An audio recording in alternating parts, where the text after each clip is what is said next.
5 ways to open your heart.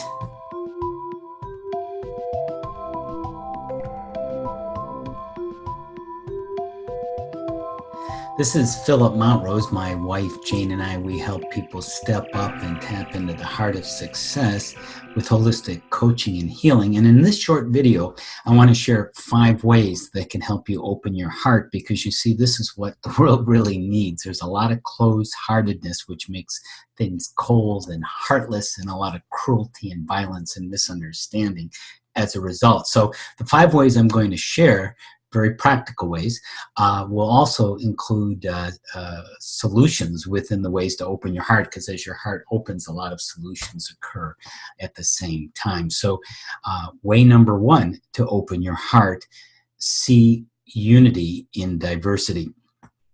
Well, we know there are many nationalities, many races, many groups around the world, different groups, and we want to learn to appreciate the differences. We often make false distinctions and separations, which end up dividing people and ultimately hurting people and going cross purposes. We actually undermine each other by doing so. In a multicultural, multi-international world, there are tremendous resources and much to appreciate, much creativity and brilliances and differences and insights that we can have by appreciating different races and cultures, and everyone is unique, and including races and cultures too. And we want to be then more inclusive, which means being open and respectful, even to those people you disagree with. And there may be groups and so forth that aren't quite your cup of tea, that you can still accept and respect. So you learn from interacting from others, valuing everyone, that it values yourself more, and realize there's a rich diversity in history, and we all share the same planet together. So I want to offer some heart-opening questions for each of these 5 ways to open your heart. And in seeing unity and diversity, some heart-opening questions are: how can I help myself and others? And how can I learn from those who have different backgrounds from me? Number 2, finding your core values. Yes, we all have values, and we may take that for granted and not really know what they are. We have many good values, but what are the most important ones for you? What are the keys? What are the priorities for you? Fairness, honesty, integrity, spirituality, contribution, boldness, creativity. There are many different values, and some come into play in different situations. If you're having a challenging situation supporting someone, or you may have to draw on perseverance, and other times you may need to have fairness in situations and sacrifice things in order to make things more fair or just. Yet you have key ones, go-to values, which help you prioritize and know what to value, what's valuable to you, what has meaning, what has purpose. And when you find your core values, a lot of this becomes clear and makes a lot of sense, and things are much easier, and you know what to prioritize. So some heart-opening questions here. What do you stand for? What motivates and inspires you? What causes you to take action, especially inspired action? The 3rd way to open your heart is finding common values with others. Finding common ground.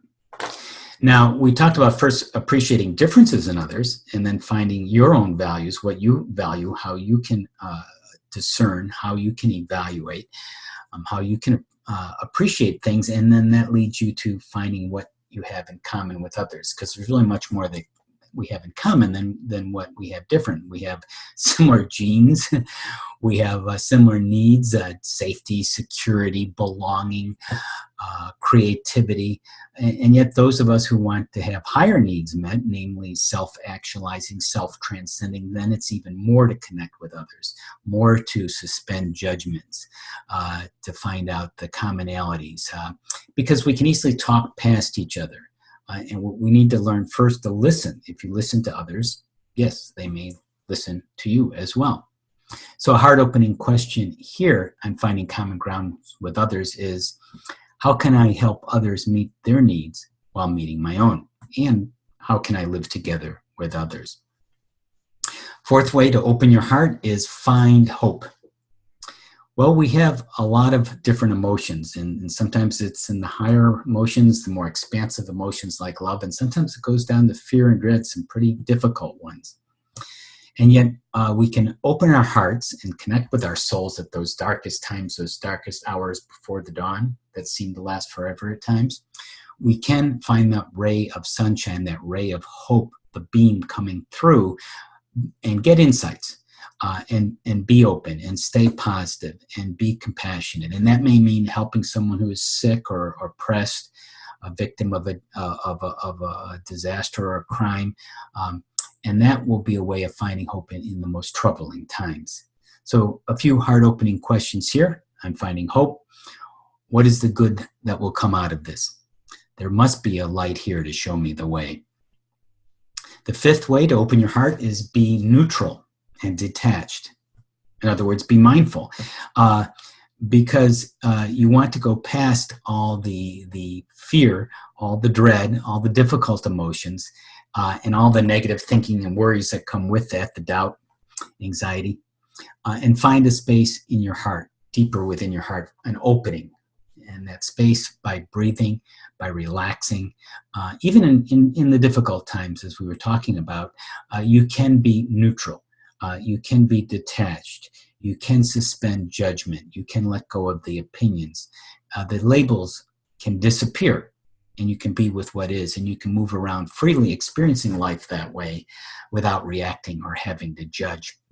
So a few heart-opening questions for this way is, how can I allow this experience to happen without judging? How can I learn from it and just be with it? Final thoughts? Well, we've been talking about the emotional and spiritual heart for the most part, opening that. And that actually has benefits, research shows, on your physical heart as well. We're talking about reducing stress, boosting your immune system, living longer, being more in balance, and having more energy, really.